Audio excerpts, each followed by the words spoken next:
everyone. Welcome back to the Fandom Zone podcast.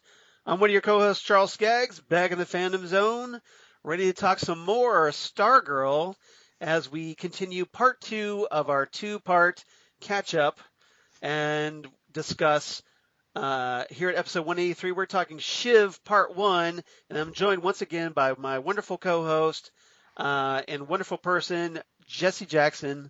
How you doing, Jesse? I am good. It's deja vu all over again.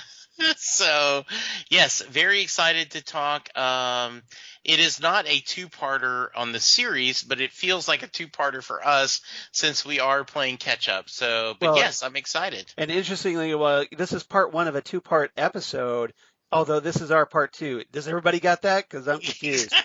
All right. Well said. So yeah, here at episode 183, like I said, we're talking Shiv part 1. The 7th episode of Stargirl aired just a few days ago on June 29th, 2020, and written by Evan Ball. But interestingly, this episode was directed by Leah Thompson.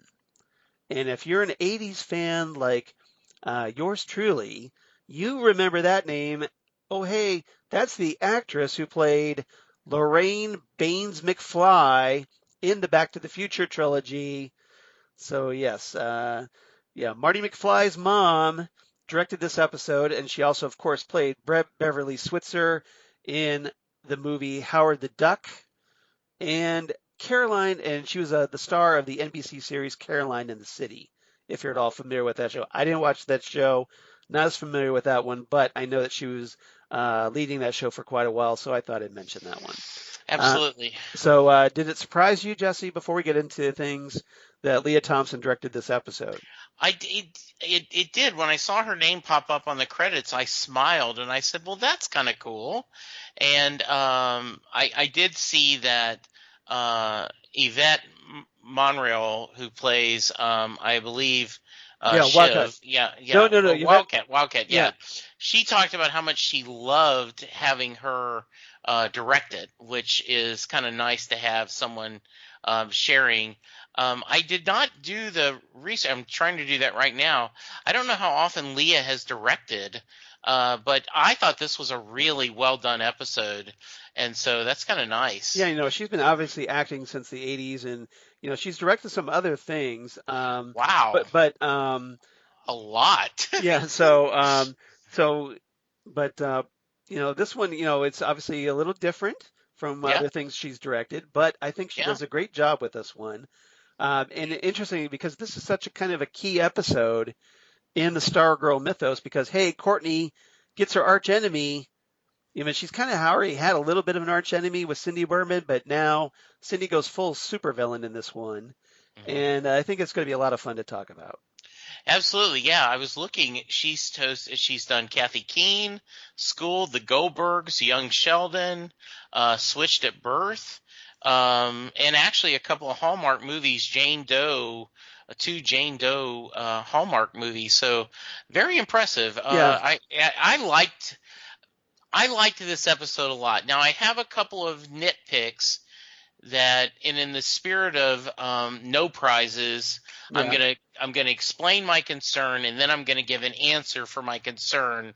But I am really looking forward to diving into this one with you in a deep dive. Yeah. So I think it's going to be a lot of fun to talk about. And before we get started, though, I just want to kind of mention some notable guest cast in this story. Mark Ashworth plays Janitor Justin, who I'm devoting a special topic for because there's a lot to talk about there. Because he's a very notable classic DC Comics character that I want to talk about. I've seen him before in the Doom Patrol episode Fun Size Patrol, which premiered not too long ago. He played the Ringmaster in that episode. And he was also in the 2016 The Magnificent Seven. And he's been on episodes of The Walking Dead and Constantine. And he was also in the Black Panther movie. So Guy has some comic book street cred that I wanted to give a shout out to. We get the return of Cron Moore as Dr. Bridget Chapel, Gilbert Glenn Brown as James Chapel, Beth's parents, and we get Lisa Wilson as Bobby Burman, the latest, I guess, stepmom to Cindy Burman, and she's notable because she was also on Doom Patrol. She played the Doom Patrol member Lodestone, aka Rhea Jones, in the season 1 episode Doom Patrol Patrol. And she's also going to be on the episode of the upcoming 2020 version of Amazing Stories. So I thought I'd mention that. Nice. And trivia. Little background on Shiv. She first appeared, the character first appeared in 1999 Stars and Stripe #1, created by Jeff Johns and Lee Moder, which also debuted Courtney Whitmore as Stargirl, as the second Star Spangled Kid in that comic book series. She later became Stargirl. And in that story line, when the Dragon King made his home in Blue Valley, Nebraska, Cindy and her father went up against the new Star Spangled Kid and Stripe. And during the course of the fight, her father was killed, leaving her with a deep anger and against Courtney as Stargirl, or excuse me, the Star Spangled Kid. And of course, she swore revenge for her dead father. So I'm kind of curious if that's what's going to happen here on the TV series. So I just thought I'd mention that. Very nice. Before we get started. Now, 3 topics I want to talk about as we get into this a little bit. But first, I want to get your general thoughts on this one. What did you think of this story? So I liked the story. I had a couple of things that bothered me about it, specifically around Mike and Courtney. Right. And Mike and Courtney's that's behavior. That's one of the things I want to talk about in topic number 1. Yeah. I figured we would. So it did not totally distract her from the episode because there was a lot of greatness in this. I like the fact that we got Cindy Shiv's character fleshed out a little bit. Right. She was not as a one-dimensional bad girl in this. The mean girl, yeah. There was they added a shadow and texture to her. Depth, yeah. So I this was a good one. What do you think, Charles? What's your thoughts? Yeah, I mean, I thought this was a very interesting episode. I think, like I said, it's obviously it's a 2-parter, but in this part 1, I think it's interesting because like I said, we get to see Cindy coming into her own. And there was that moment where I think Courtney, the hero, could have potentially steered Cindy down a different path, but her rejection of Cindy, and that's one of the things I'm going to talk about when we talk about Cindy in our second topic, that it's like a lot, and it feels like that lost opportunity, that last potential hope for redemption for her that just goes horribly awry, and I think it's obviously going to have future ramifications for her in the episodes ahead. And yes, I agree. For Courtney, I mean. And when we get and Cindy, when we get that, I think there's a couple of things I want to bring up on that. Yes, I did think that, and I totally do not blame Courtney for making the decision she made, right? Right. But I do. She doesn't understand the long-term consequences of just saying, "Hey, can we hang out another night?" Right? Right. Exactly. So to be fair, yeah, Courtney did say, "Well, hey, can we reschedule?" But yes. But Cindy, already pissed off because hey, that's kind of her nature, isn't interested in another night. And no. she's as far as Cindy is concerned, and we'll talk about this, is that Courtney had her shot and Courtney blew it. So, yeah. All right. So let's dive right in. 3 topics, like I said. Let's talk right off the bat. Let's talk Courtney, Mike, and the JSA in topic number 1. Okay. Some noticeable differences here. with Courtney and Mike. There's a big little confrontation that they have at the football stadium. But there's also some things between Courtney and the JSA because Pat, in the process of trying to train this new young JSA, um, Courtney takes it upon herself as very impatient and feels that, well, hey, this is kid stuff, and doesn't think about her fellow team. And as a result, there's a little friction there. So what did you make of those two key moments in this episode? So, as I said, I'm going to give you my concerns, Right. and then I'm going to address them. Okay. Go for it. Initially, when I watched this, Charles, I went, okay, this is not right. They have gone back. Courtney had this huge revelation at the end of the Justice Society episode where she's telling Pat they aren't listening, they don't care, and she has that aha moment, and then she's immediately back being a selfish teenage girl when we do the training. And I'm like, wait a minute, we went past that. Why are you taking a step backwards? I'm going to put that aside for a moment. Yeah. And then Mike all of a sudden is, hey, he's my dad. Why are you there? But last week, he and Cindy were bonding so close that why would he, You mean he and Barbara? He and Barbara. He and Barbara, yes, I'm sorry. Yeah. He and Barbara are bonding so close, like he's kind of talking out both sides of his mouth. Like, oh, it's okay for me to be close to your mom, but I don't want you to be close to my dad. Now, I felt those are inconsistencies. Both of them explained because they're teenagers. Yes. And they have so it isn't bad writing. It's just that that's the nature of teenagers. They're hot-headed and they don't necessarily make sense. But as a storytelling, they both felt a little it was a little not uneven. Uneven. Yes, that is the better word. It felt like uneven storytelling. Okay. Did that bother you at all, or was just I overthinking this?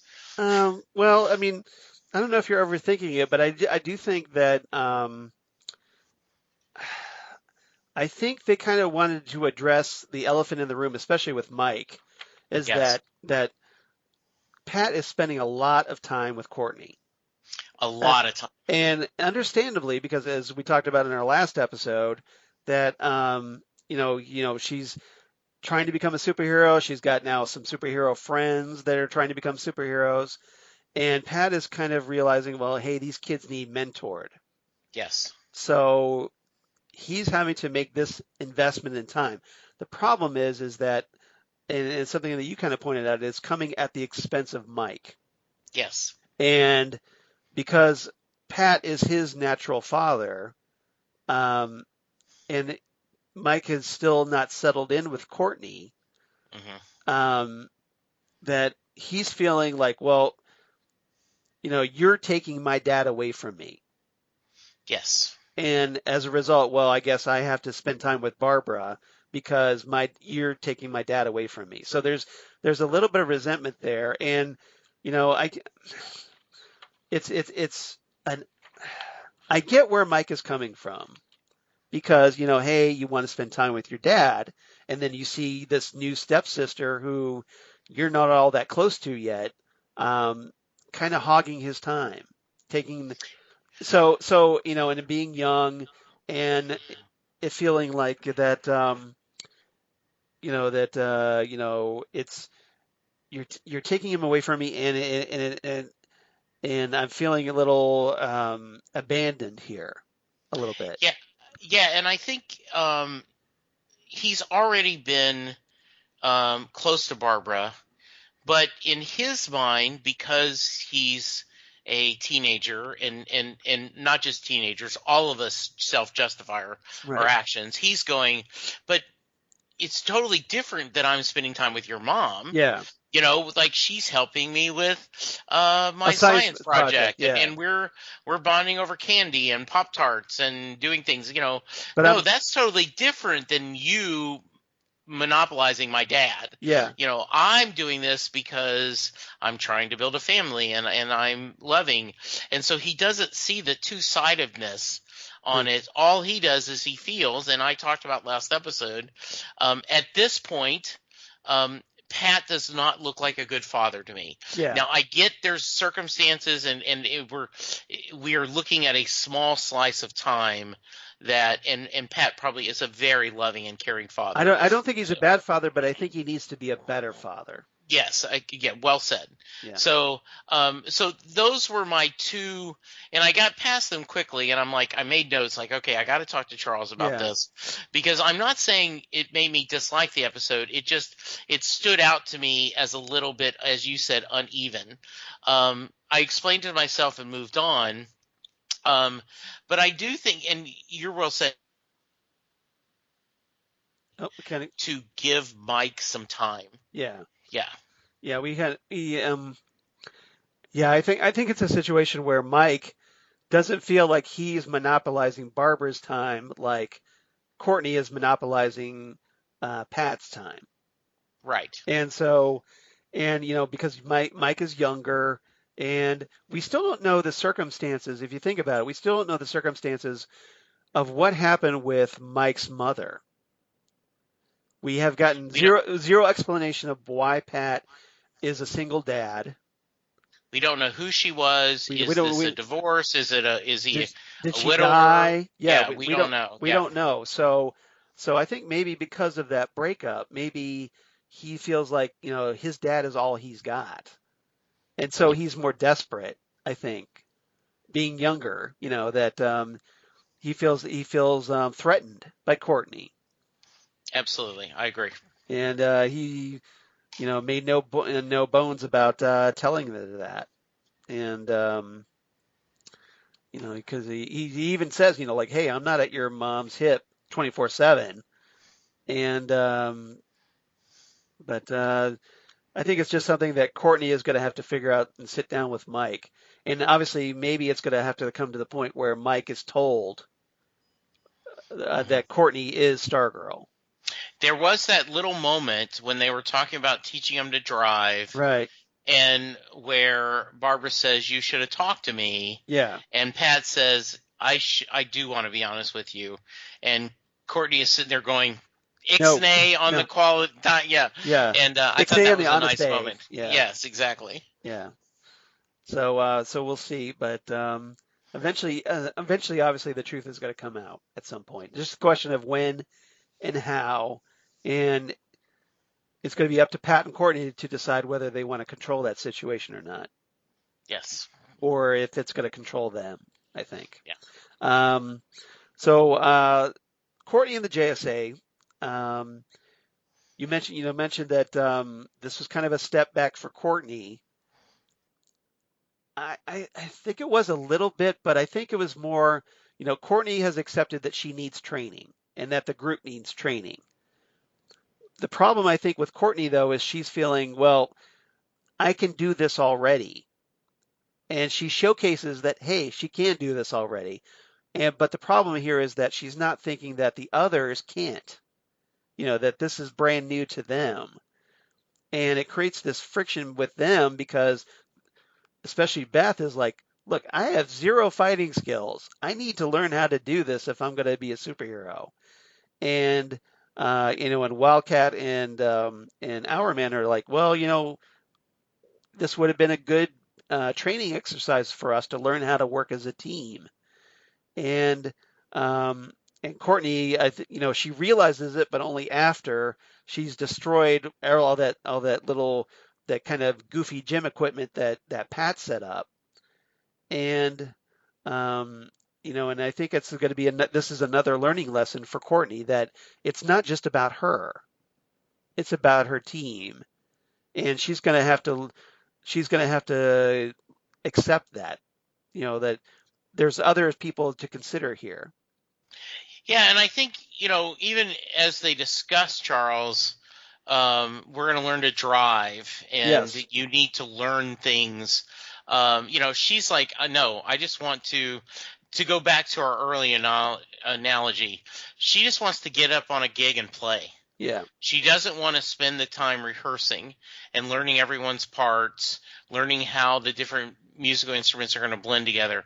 I just want to get out and play, even though they've seen how disastrous this was. Right. And once again, this is very typical in a hero's journey. Yes, I'm going to trust you, Pat, but I'm only going to trust you so far, and I'm still going to second guess you. And I think I know better because I'm a strong-willed teenager, Right. and my brain isn't fully functioned yet. So I just thought this was a little frustrating for me, not in a bad way, but just as in, come on, guys. Yeah. And I love the I fact, think it's part of the learning process, though. yes, I That Courtney has to realize it's not just about her now. yeah, and I love how they played that with her teammates, looking at her like, why are you screwing this up for all of us? Right. Like we've humbled ourselves to say, okay, we're ready, let's teach this, and then you messed up our first training session by, taking down the various straw people that Pat had set up. And true, maybe Pat could grow as a teacher. I'm not Yeah. saying he was the most dynamic trainer there, but let's give a little give and take. Yeah. I mean, I think Pat, has to learn too, because he's got to learn how to be a mentor to these other heroes, something he's never done before, because of being essentially the sidekick. Absolutely. And so I think he's going through a learning process as well. And, maybe, I think you're right. I think Pat probably could have come up with a, a more impressive, training situation. But, you know, again, I think this falls mainly on Courtney, is that she needs to be thinking of others in it apart from herself. And if I carry this probably way too far, Yeah, Charles, yeah, but that's what we do here. They have shown that she has done gymnastics. yeah, They have shown she's taken karate or judo, some kind of martial arts, but they have not shown her in any team sports. right. So, and even though gymnastics, you are a team, you're an individual performer. So I don't know if she has spent any time in a team environment, whether playing volleyball, basketball, lacrosse, it would name your place. Yeah, She is used to being an individual performer, right. and she's gifted, she's ready to go, and she's ready to show her stuff.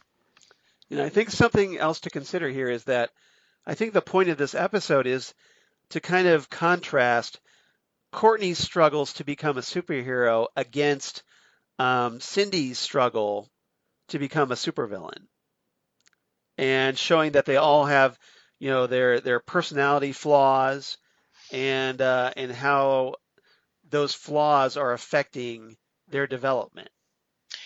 So that is a great point that I've not thought about before, but now that you pointed out, right? Cindy and Courtney have more in common than you would think. They both are, And maybe that's why they butt heads. yeah, they're both frustrated. They want to do more. They feel like they're trying to get, if not necessarily their parents' approval, their parental figure, but the ability to let them do more. They're impatient. So, They're impatient. yeah, impatient. Yes. So Headstrong. that was nice. Yeah. Yeah. So I just that was just kind of something I observed during this episode, is that that they seem to kind of want to juxtapose those two against each other a little Yes. bit. Anything else? Oh no, one thing I did want to mention also about Courtney, address. So Cameron McKent, son of the Icicle, takes advantage of Courtney being alone on the bleachers, and asks her out to the homecoming dance after getting encouragement from his father, and she accepts, but of course, it conflicts with her plans that she had made with Cindy. Yeah. And so the start of the dominoes. So the dominoes. So what did you make of that, and her getting closer to Icicle's son? I love that twist. You have been, you, because of your reading the comics Yeah, more in depth than I am, you feel like Henry King is going to Jr. is going to redeem himself, that he will become right. the We'll talk about potential. them in our Yeah, second segment. Yeah. yeah, but I just love you know, Cameron's insecurity, and I like his relationship with his father. His father's showing a tender side, that he loves his son and giving him the advice to go out there and get it. Very interesting and very Romeo and Juliet, West Side Yes. Story-ish, where Yes. the two warring The families. star-crossed lovers are going to be Yes, having to deal with, well, hey, I'm a superhero, and then presumably maybe Cameron going, well, I'm a supervillain, yeah. and how awkward that's going to eventually come out to be. Yeah, not to eh, not to don't hold my family against me. There was a series of books that Robert Parker wrote, the guy mostly known for the Spencer books, Right. but he'd written a series where the female lead was a private detective from a family of longtime police officers, and her ex-husband was from a connected family, a mafia. I don't remember the series now, but it was a really nice because of that dichotomy, right? That Yeah. you can't hold my families against me. So that's a good scene. It was nice. It was very sweet. Him being insecure, going to talk to her being thrilled that he would want this, and then seeing Cindy being disappointed. When we get to the Cindy, I do have some thoughts about their bonding that I think will make you smile. Okay. Well, if there's nothing else about Courtney, why don't we just dive Okay. right into that? Okay. So why don't you go ahead and tell me what your So thoughts are? so often in the Superman mythos, Yeah. Lex Luthor in some versions of the Superman mythos was spent some time in Smallville, and that he and Clark became friends. And in one story, they bonded the first time over a lab experiment. Right. You know, As yes, teenagers. teenagers. They Yes. were in Smallville High.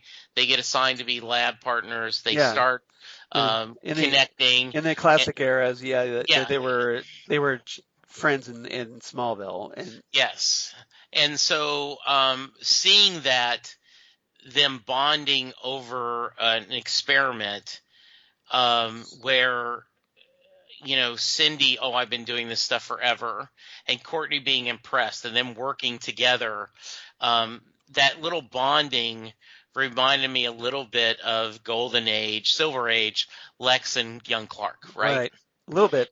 Yeah, I mean, not. I mean, they end up being forced together because up until now, Cindy has treated Courtney like crap because Yes, she's treated everybody like crap, yes, and they're including her best friend. including her best friend who kind of like says, "Look, I've got a date to the dance, so sorry," and that caused them that like we need a break.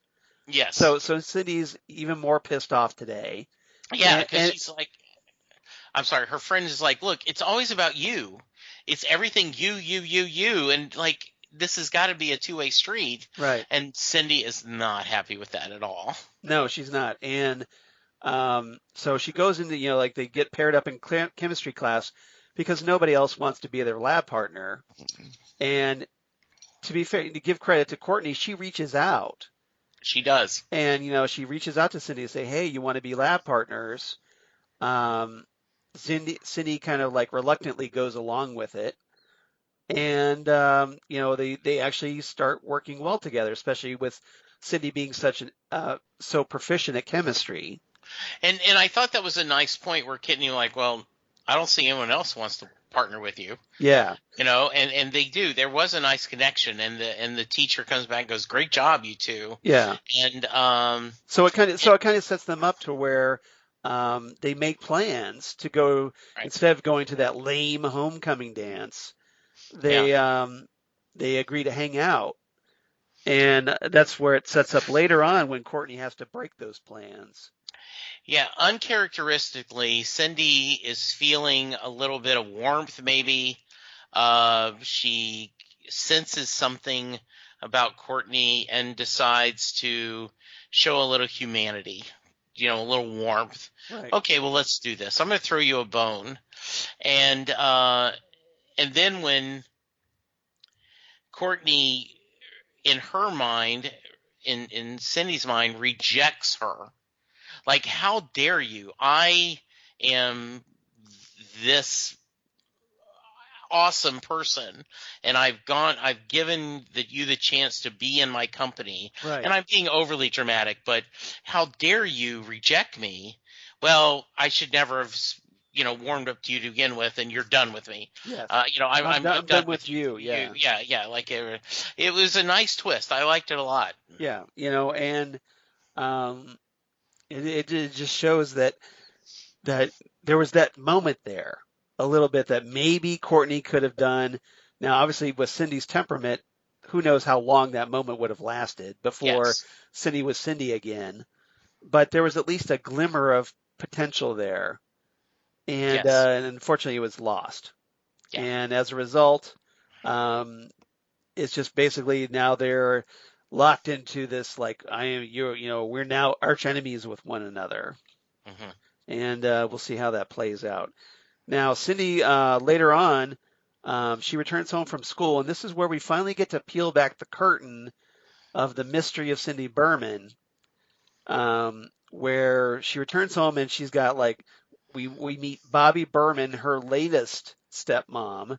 So apparently there have been others, and Bobby, the stepmom, is petrified of Cindy.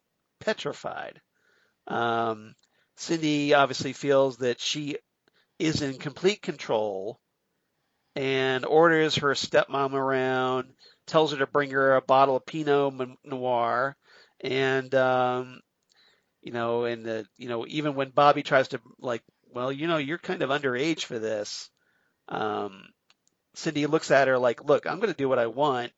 I'm the daughter of the Dragon King, and you're going to do what I want. Otherwise, I'm going to tell my dad on you. Do you get the feeling that the stepmom, is she human, or has she been made the way that the henchmen down in the lab basement are kind of been, created? Because it, I We don't didn't get the, know. I just thought of that. Either she's been, or have they, you know, has he just picked someone and groom them? Like the way it was, it sounds like he took them and made them so that they would be a stepmom there for her. So I wasn't sure if it was some kind of just he takes someone off the randomly he finds and says, okay, I'm going to That's the kind of vibe I teach you. wondered. Yeah. That basically, like he either kidnapped or chose somebody like, hey, you're going to be the new stepmother to my daughter Yeah. while I'm doing my experiments. Yeah. Because I can't see him actually actively hooking up with somebody. No, I Um, don't either. and It especially knowing what seems, I know, what's under that mask, I can't see that happening. and I wonder if there is there any physical relationship between the dad and the stepmom, or is she just a role to be used so that while I'm out in the lab, someone can keep, like, if someone comes there, I'm holding my secret identity and someone to try to, take care of my daughter. Yeah, we don't know at this point, but there's a lot of things we could speculate here. Yeah, There's a lot going on. It's absolutely. obviously going to be part of the mystery, I think, about what's really going on here. But from what we know, just it seems like the stepmom is forced in a situation she doesn't want to be in. She talks about she keeps a bottle of wine in her room, Yes. so we know she's drinking heavily on the side. And, and then also they make as you're more aware of the Yeah, source material than I am, right. but he implies that, he's made Cindy, Yeah, right? So yeah. I don't know if he There's that has, hint. Yeah, we don't yeah, know to what extent did he artificially enhance Cindy, yes, or manipulate her or did he DNA. create her? We don't Yeah, know, and the show could be coming up with something different. So absolutely. so I don't know how that's going to play out, but I it's not. liked, yeah, I'm sorry, I didn't No, mean to interrupt no, you. go ahead, go ahead. I was just saying, I liked seeing the behind the scenes. I like seeing a little bit of Their life. vulnerability. Yeah, Yes. and Cindy's vulnerability. At the same time, she is a mean girl. She is focused. She wants her father's respect. She is tired of, as Courtney, she is tired of being in a servient role. I am ready to shine. I am ready to be a full-fledged member of the Injustice Society, and with all the privileges owned to me for my legacy. And he's like, it's not your time yet. No, just keep going. You're supposed to watch the boyfriend, breathe brainwave, brainwave son, make sure you're taking care of him, which implies she never liked him to begin with. Yeah. This was all just an assignment. Yeah, exactly. And that's something we find out. Since you brought up Henry, we know his powers have been developing. We kind of see in this Right. episode a little bit that he has his telepathic abilities are finally starting to emerge. He's able to like overhear other students as they're doing a test, Hmm. what their answers are, so he can kind of sort of cheat, as it were, without actually looking on anybody's paper. He's cheating telepathically because he's hearing their thoughts in his head. I was a little disappointed, Charles, when Yeah, the professor or yeah, the teacher said, "And how many seconds is that? Come on, anyone." yeah, And I wanted Henry to just, without saying, yeah, blurt 17,482, and yeah, just what? And like, how did I get that number? yeah. I would have liked to seen that. Yeah, I agree. That's something that could have been a missed opportunity. Um, but um, but as far as Cindy knows, he doesn't have powers, or at least Right. she. And it's obviously because she hasn't been watching him that closely. Yes. They've been having their own problems, Yes. and so Cindy keeps telling her father, "No, he doesn't have powers." She's very insistent about it. Look, like I'm doing my job, um, even though she's not really doing her job. Right. And Cindy's attitude here with her father, and it's really interesting to see. Like I said, there's a little bit of comparison to Courtney and her relationship with Pat. But I here agree. she's just like, look, there's a suit right there. I'm ready to step up my game and be a member of the Injustice Society. I'm ready to, I've got, I'm more than ready for this. But her father doesn't see it that way. Yeah. And it's just like, look, like I gave you your powers to protect yourself, not to enhance your tantrums. And um, and he completely dismisses her, which of course just makes her even angrier because she doesn't, he doesn't see her as being ready to do what he does. Yeah, it's kind of like, I'm here, the Yep. suit's there. Hey, let's make this happen. So it's almost Come like on. she's kind of desperate for her father's approval. Absolutely. But unfortunately for her, he's a supervillain and he's not going to do that. So, Yeah. yeah. And He's got no time for her. exactly. So, ultimately, of course, this leads to the big confrontation between Cindy and Courtney in their superhero slash supervillain identities. When Courtney kind of gets suspicious about Principal Bowen slipping through a secret door, and Courtney uses her staff to open the secret door. They go down a series of steps, and Cindy, meanwhile, spots Stargirl on the closed circuit TV, and that's when she decides, "Hey, I'm gonna, suit up, and we're gonna have a fight." And at this point, they don't know who the other is until Cindy steps into view, and because Cindy doesn't wear a mask, Courtney's like, "Holy crap, it's Cindy Burman." Yeah, and I,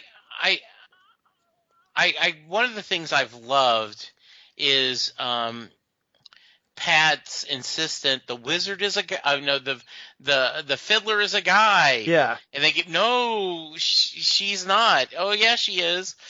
Which I have loved that scene, and so I don't blame Courtney. Like, okay, I got to get proof. What's going on this? Especially after her disappointment. She feels like she's let down her teammates, so she's like, okay, I'm going to get this going. I like this, and I'm looking forward to Cindy figuring out that Stargirl is Courtney and how they're going to do that dynamic.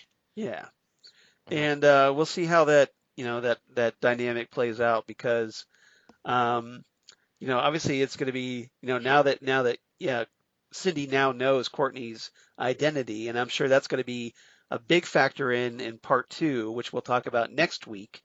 Yes, That the ramifications of that. Well, that hey, we both know who the other is, yes, so that's going to make going to high school a little bit awkward. a little bit. Little bit, provided somebody's not in jail by then. Yes, We'll see, or dead or whatever. But yeah, these two, they obviously throw down. There's a point where Stargirl's staff burns Cindy's face, and Courtney's horrified by it.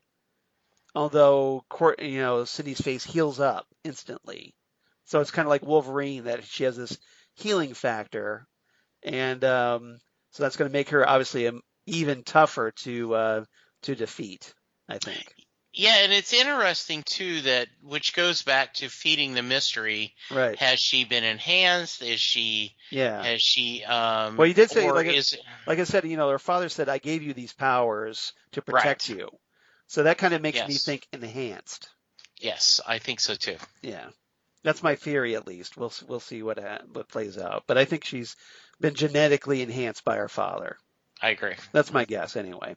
Um, but yeah, ultimately, there's uh, after Cindy gets the upper hand and Courtney is left essentially beat up, only saved by janitor Justin, who we're going to talk about here in a second. But this is essentially Courtney going up against her new archenemy, and it didn't turn out so well. So this is kind of like her second defeat here. And unfortunately, this time it was pretty bad. And then Yes, Pat finds her. Um, so obviously that's going to lead to some concern on his part that maybe she's not as ready for this as she thinks she is. which is clear, but yes, Right. absolutely, yeah. Yeah. So we'll see how that plays out. All right. Anything else about Cindy Burman No, or no, the Dragon King or Henry? nope. It was good. All right. Topic number 3, janitor Justin. So let's talk about the mysterious janitor who's been kind of lurking around since the pilot episode. Yeah, we've seen him multiple times, and he's a little bit out there. It's like he's not quite, um, you know, playing with a full deck. He just seems to be a little distracted. Right. And so I had seen speculation that he was a specific character. Yes. And so we get that at least a pretty significant payoff that he is a character, and I'm going to let you talk a little bit more about that. If Yeah, you don't mind. I've got a lot of background for everybody. Good, please do.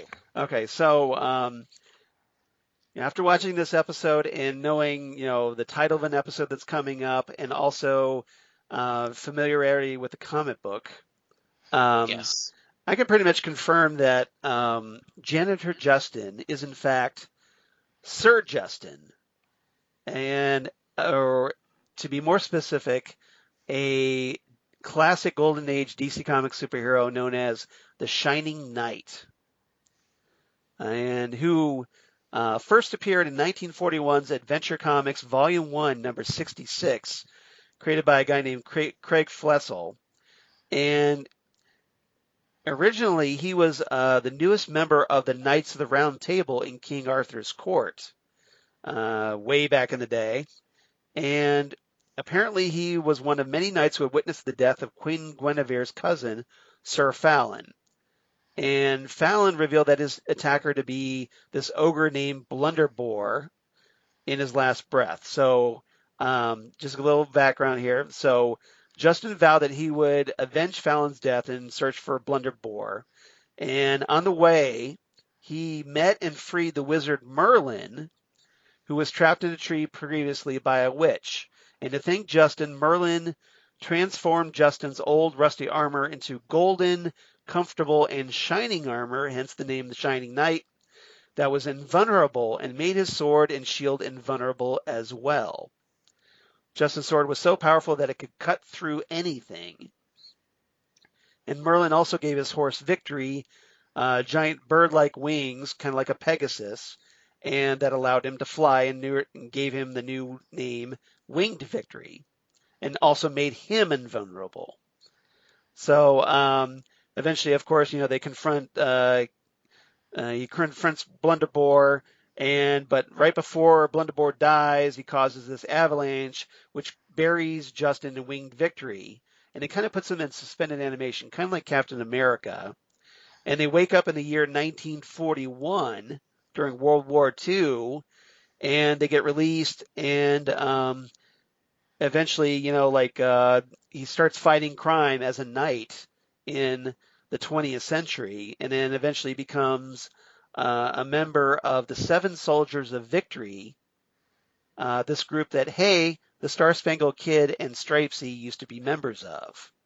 Absolutely. So there's a little background for everybody. And you heard him say... And he took the civilian identity of Justin Arthur in that time period.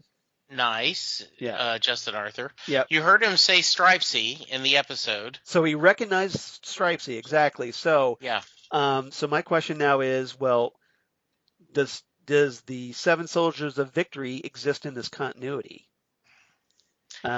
Or was the Shining Knight made a member of the Justice Society in this continuity? We'll find out. But I'm really hoping that that group is, because then we could see other Seven Soldiers potentially at some other point, or at least a good flashback episode with them. Yeah, so I think this is interesting. We're going to see, yes. Because I'd love to see the Crimson Avenger. Yeah, that would be cool. This is kind of nice, and we're going to see what happens, where it does appear that he is a little more put together than it appears. Right. So I am curious to see where that reveal is going to come. Yeah, we don't know why he's working at the high school as a janitor, but we got to kind of peek in his closet in this episode, and we see a chalice, which may or may not be a holy grail, who knows? And he also his sword, this ornate sword, which he uses later at the end of the episode to kind of fend off Cindy Burman, Shiv, and help save Courtney. Yeah, he rescues her because Courtney was nice and stuck up for him, and then he sees Pat later on. So yeah. So what do you think of this idea? I love this idea, and I love the idea that in a yes, this is DC Universe and CW, right? But in a I want to make sure I say this correctly, so bear with me, Charles. Okay, take your time.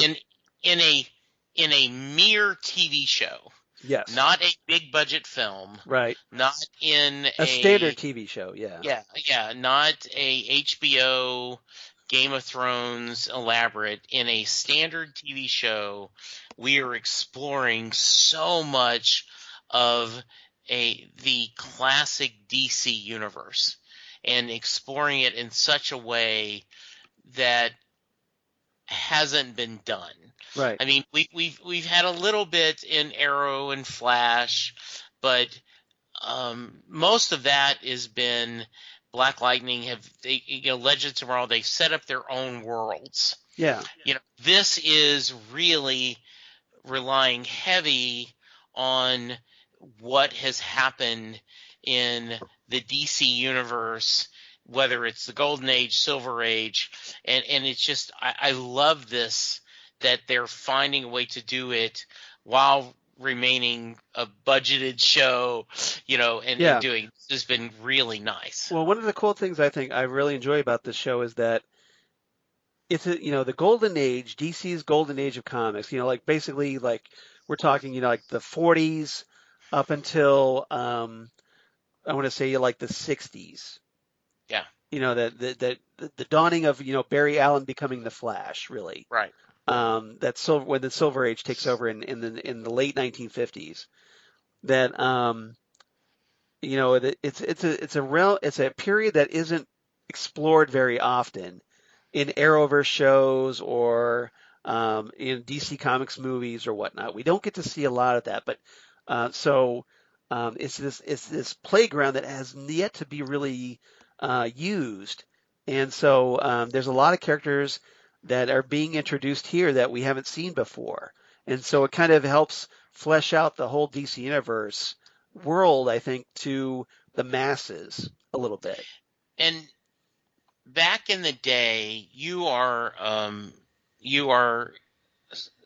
little bit younger than I am. Yes. But 10 years, but But yeah. you and I, we remember, at least I think you would, the 80-page Giants. Yeah, And I the know. Spectacular, where you would get really only maybe one new show, and the rest of it, one episode, one story, and the rest of it would be reprints of Sandman, Starman and Stripesy, old JSA. You would have all these Golden Age comics, and I loved reading about them, and that's why that's a little before my period, because those kind of came out in the 60s. Right. So so it's a little, my period starts pretty much with the 70s. But I mean, we did get like, obviously I'm familiar with them. I actually own a couple of them. Yeah. Even though they didn't come out really in my time period. But yeah, I'm sure it exposed you a lot to stuff that you had never seen before and characters you weren't familiar with. Yeah, and so that's kind of what this show is doing here. It is. I mean, you would see, the Shining Knight, or you wonder who's this guy. Yeah. Yeah, and and then like you would get, and this is not in this, but like our Enemy at War, where you would have, Enemy Ace and all these different war comics, and so there would all be this beautiful Golden Age stories that you went, oh man, this is cool. I want to know more about this. And then when you would do JSA stories, because back then that was, a lot of times that was Earth 2. Yeah. And you would go back to, and you see all these. In those Justice League, Justice Society crossovers, yeah. Yes. So it is just really nice to see, and I think you said it well, this is a canvas that they have not explored. And to have that in a show just feels fresh, and it feels new. Everything old is new again. And to have that where it's not the same old heroes. Right. Told over again. It's different heroes. It's something. Yeah. Even though it's old, it's fresh because people aren't familiar with it. And I'm going to repeat myself, but I know you're right there with me. One of the reasons why we loved Starman is that they went to that history of that name, right, and expanded that universe and weaved it all into one story. And so Jeff Johns and James Robinson and the rest of the creative cream are doing that here in a user-friendly method. It isn't that, we're going to tell a simple story, but they've streamlined the story enough that new viewers can get into this, and if you don't want to do the research, it's okay. You can enjoy it as you're going. We'll fill in the details. Yeah. And if you do want to do that, though, they have left you signposts to go, oh, here's you can go explore. So really, really well done. And there was a lot of speculation the moment we saw Justin kind of wandering around, like, is this going to be? You're like, okay, is this just an Easter egg they aren't going to open? But it actually is. They were setting up. So well done. Yeah. So we'll see how this pays off. We'll see what happens when Pat gets reunited with the Shining Knight, and Yes. find out why he was left in this position as a janitor at a high school. So we'll see. We'll see what happens. But yeah, it's very cool, and and it shows DC has so many characters that I think a lot of people would find interesting. But it's just that we haven't had the TV shows or the episodes devoted to them, that the people don't know they exist. They're out there. There's a lot of great characters that just people haven't been exposed to, and hopefully, shows like Stargirl, and hopefully it'll create a more of a demand to, like, hey, let's show me a character I haven't been in, like, we've gotten a ton of Batman movies, how about giving me something different? And I think that's what you're kind of seeing a little bit with the attempts of, like, seeing Wonder Woman and Aquaman and Shazam films, among Yes. others, to try to branch that out a little bit than just Superman or Batman. Yeah, and I know period TV series don't work, but how cool would it have been to see a um, a Sandman series Oh, that was set in the 40s, where it was, it was more a detective story than it was. I want to see a Sandman Mystery Theater series so bad. I want to write Yes, that series yeah, because I'm a huge fan of the Matt Wagner um, yes, comic book series from the 90s that was in Vertigo Comics in the 2000s. yeah, Fantastic series, and it actually it takes that golden age period and puts a really creepy, dark, modern yeah. vibe to it. And I think it would be a perfect HBO show, You especially after shows like seeing something recently like Perry Mason. you You could know you could easily do a Sandman Mystery Theater show. it was, and in fact, because I discovered. I was a big Mage fan when Wagner Yeah. came out with that, and then when they did this, it was a totally different kind of hero show. And the reason we're not going off on a tangent, we Yeah. promise listeners, what I'm saying is they have taken this kind of complexity and made it into a a teen centric show that is perfect for CW, but has all these different nuances. And it's something for It, also for older fans. It's not just yes, it's not absolutely, it's this show is not just teen superhero drama. right. It's a DC universe drama. It is. You It know, is in so the well sense done. of, like, we're exploring the DC universe, not just the adventures of Stargirl, the teen superhero. Absolutely. So we'll see how that plays out. But it's going to be, I think, it's just another, see another example of how this world on Stargirl is growing, and Yes. more things to play with Yeah. as a TV show. All right. Anything Absolutely. else about this episode? No, no, just it was really well done. Good fight scenes. We've set it up. I love that Courtney finally has kind of her nemesis now. Yep. We've set up some things. Yeah, I was really, really happy with it. All right. And we'll see what happens in part 2 next week. Yes. All right. Mhm. Favorite quotes? What's your favorite quotes of the episode? So I only got two. I'm Okay. hoping you have some more. I do. But my first one was, and I love this so much, when Beth, we're getting a montage, which we Yeah. all love, a montage of taking care of business. Yes. The great Bachman Turner Overdrive that is so. Although I want Uh, to know how Beth knows Bachman Turner Overdrive. yes, that is so my era, and she's popping to the mask, and Yes. we already expressed our concerns about that, but let's for now let it go. And her parents, you did you make us lunch? We didn't see it. And we had talked about how they were. It seemed like they were pushing her away, Right, because and she was she was kind of annoying them a yes. little bit. But then they're Yeah, like, hey, and yeah. Where's our Beth's like, lunch? yeah, and Beth's like with her little, you guys can't see, but I'm holding in my toothbrush the way she Yeah, is like, I got busy. Hope you have a great day. I just love that so much. Like, yeah. oh, you think it's irritating till you don't have your lunch. Exactly. It's like you're annoyed, and but suddenly lunch doesn't show up, and you're like, hey, where's my lunch? Yes. So maybe it's showing that Beth's parents were concerned about her needing them, but it looks like kind of like maybe they needed, now that Beth is branching out on her own and having some other friends that she's talking to and hmm spending time with. It's like, oh, be careful what you wish for because you may just get it.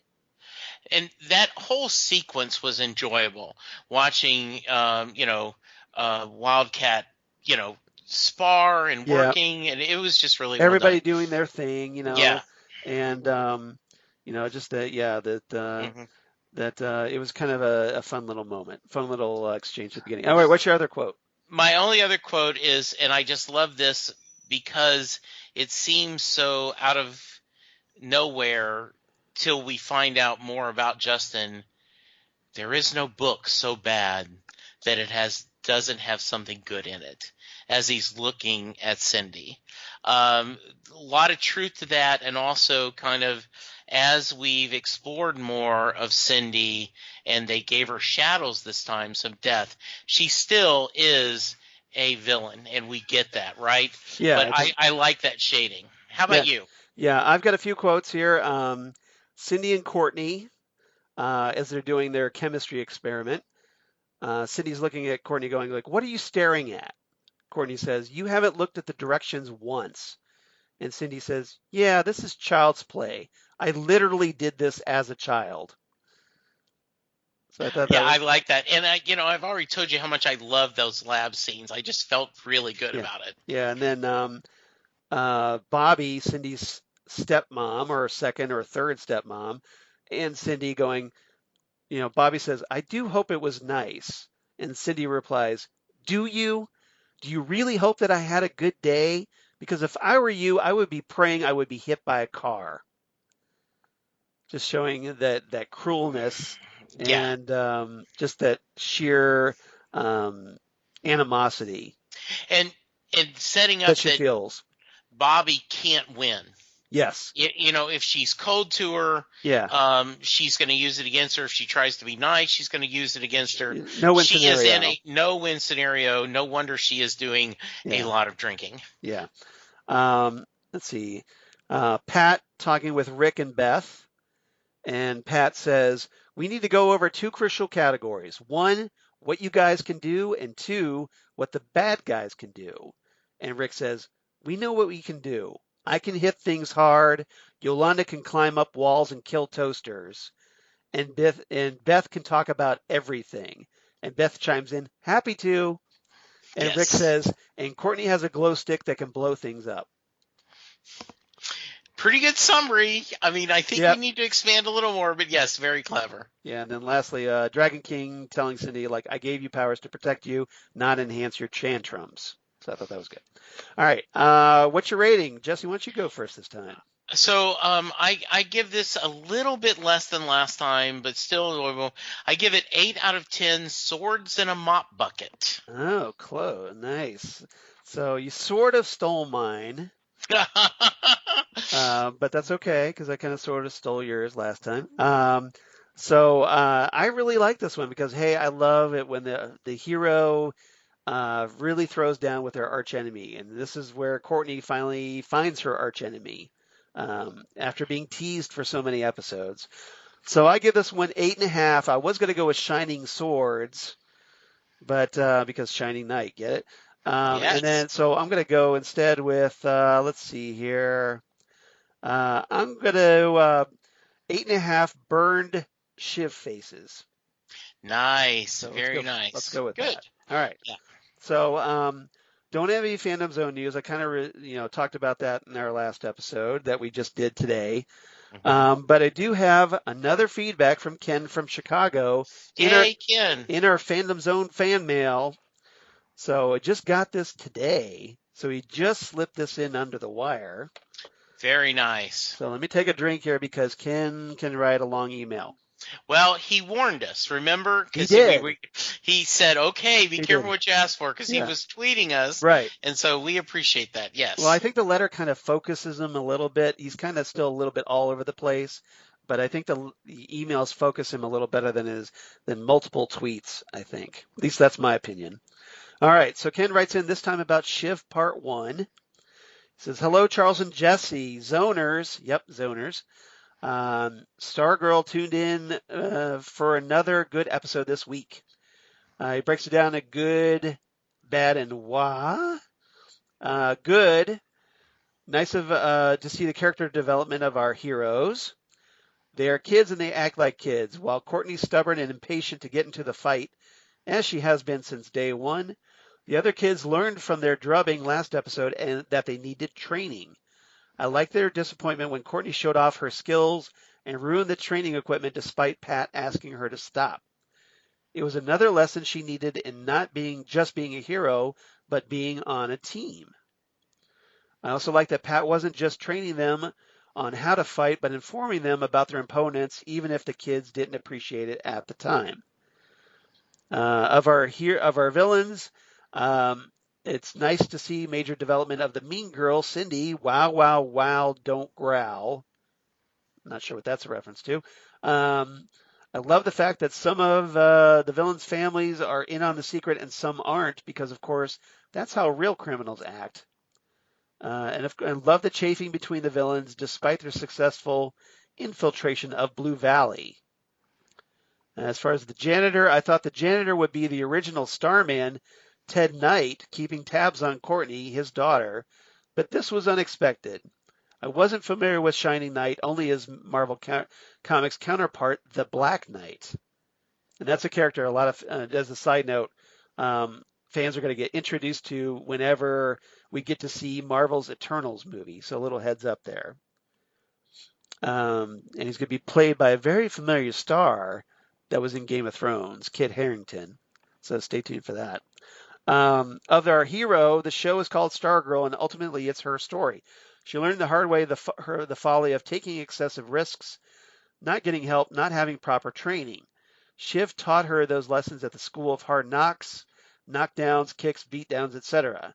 Worse, by not telling Pat she was sneaking off to do superhero stuff when he went looking for her, he used her real name, which I think Cindy overheard, although Courtney's hair is kind of distinctive.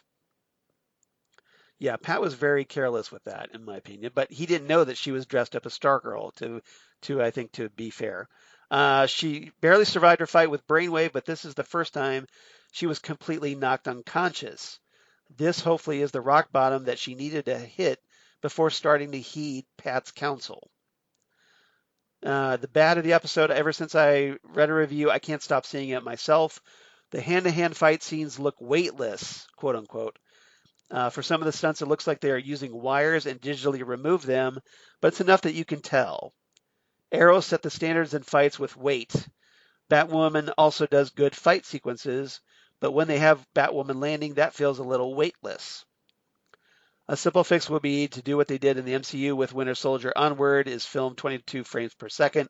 He mentioned this in the last last episode. It speeds up the fights and movements just enough to hide the wire stunt work. And again, I'll point out that, hey, this is a TV show budget, not a movie budget. So maybe they have to do it differently. Yeah, and I know this is one of those things where if you notice it, it's hard to unnotice it. Yeah. Since I don't notice it, it doesn't bother me. Yeah. But I get his, there are friend of the show, especially Doctor Who, like Ken Schaefer, served in a submarine. He can't watch any submarine movie, right? Because all the flaws just Yeah. this is totally They're glaring. impossible. They're glaring. They're Yeah. glaring to him. So I get that. I hear Yeah. you, Ken, and yeah, I Yeah. appreciate you And I get sharing. that too. It's like, once you notice something and you fixate on it.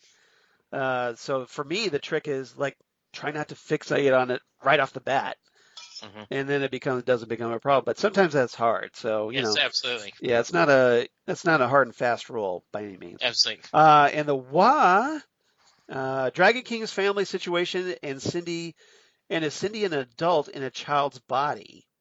A Frankenstein's monster deal.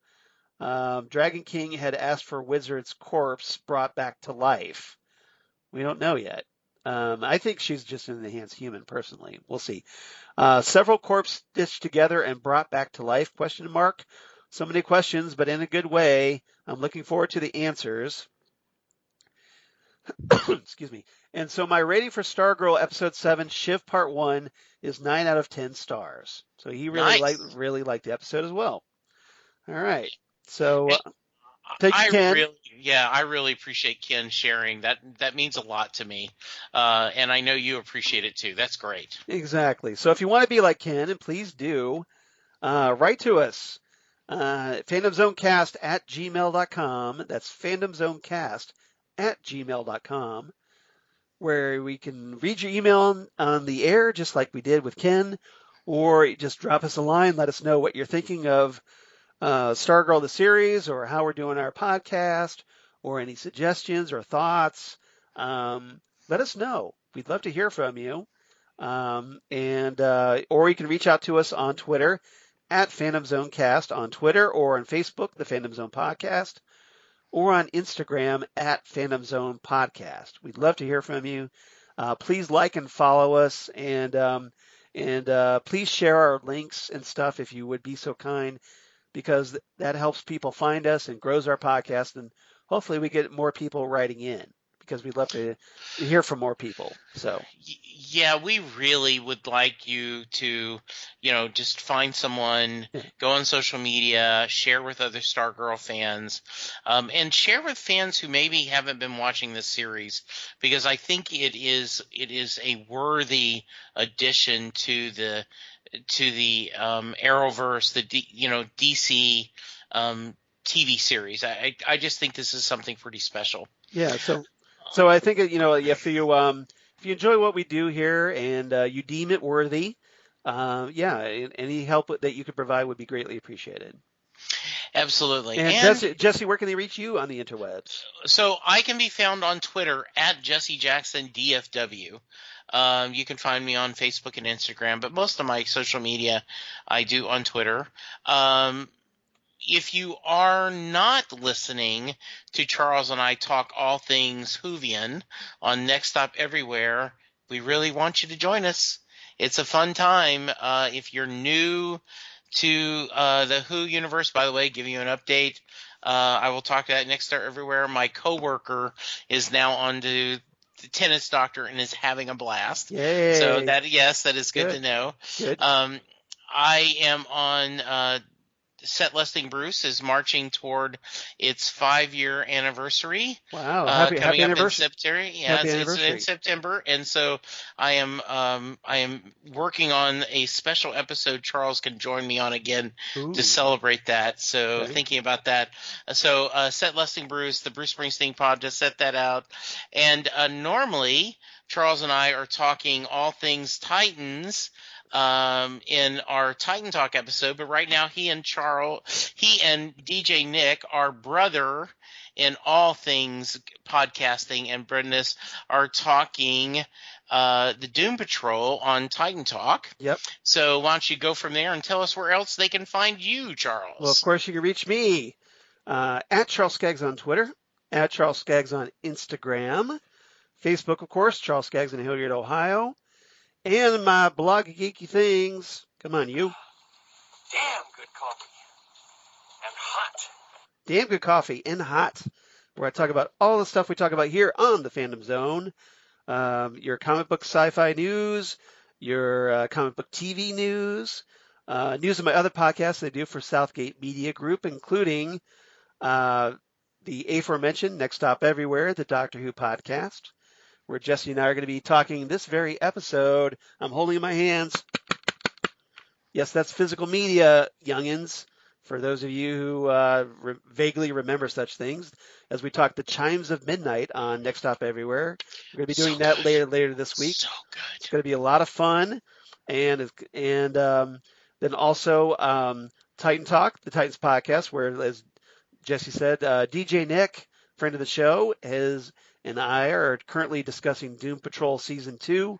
And then Ghost with Twin Peaks podcast they do is Zan Sprouse, a wife of comic book artist Chris Sprouse, where we talk about all things Twin Peaks, David Lynch, and currently we're going to be coming up in our next episode, we're talking the David Lynch film from 2001, Mulholland Drive, which is a Ooh. great film, a great neo-noir mystery film and a bit of a head trip, a lot of fun.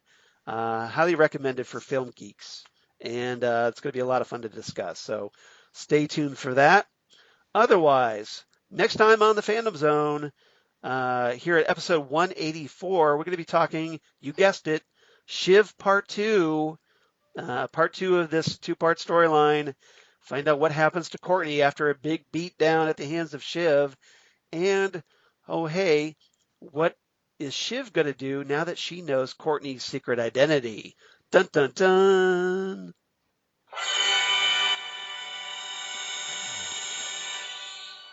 So we'll see what happens. So Jesse, any final thoughts before we sign off? I hope everyone is enjoying this ride as much as you and I are, and I'm so glad that you and I get to talk about it every week. It's been a blast, and we're about halfway through the initial season. Well, yeah, And we're over the halfway point now with episode 7 because there's yeah, 13 episodes. So yeah, essentially, halfway point was technically 6.5. Halfway right, through the 6th episode. So we're on the back, the back 6 right now. Next time will be episode 8. So just 5 more after that. yeah, So the season's wrapping up rather quickly. Good yes, thing because we have so many other podcasts, right? Um, yes. but it's been a fun ride and obviously a lot more story to tell. So we'll see how it goes. Absolutely, and I am thrilled to be sitting here talking to you. Thank you, listeners. Thank you, Charles. Why don't you take us out? Yep. So everybody, come on back next time, episode 184.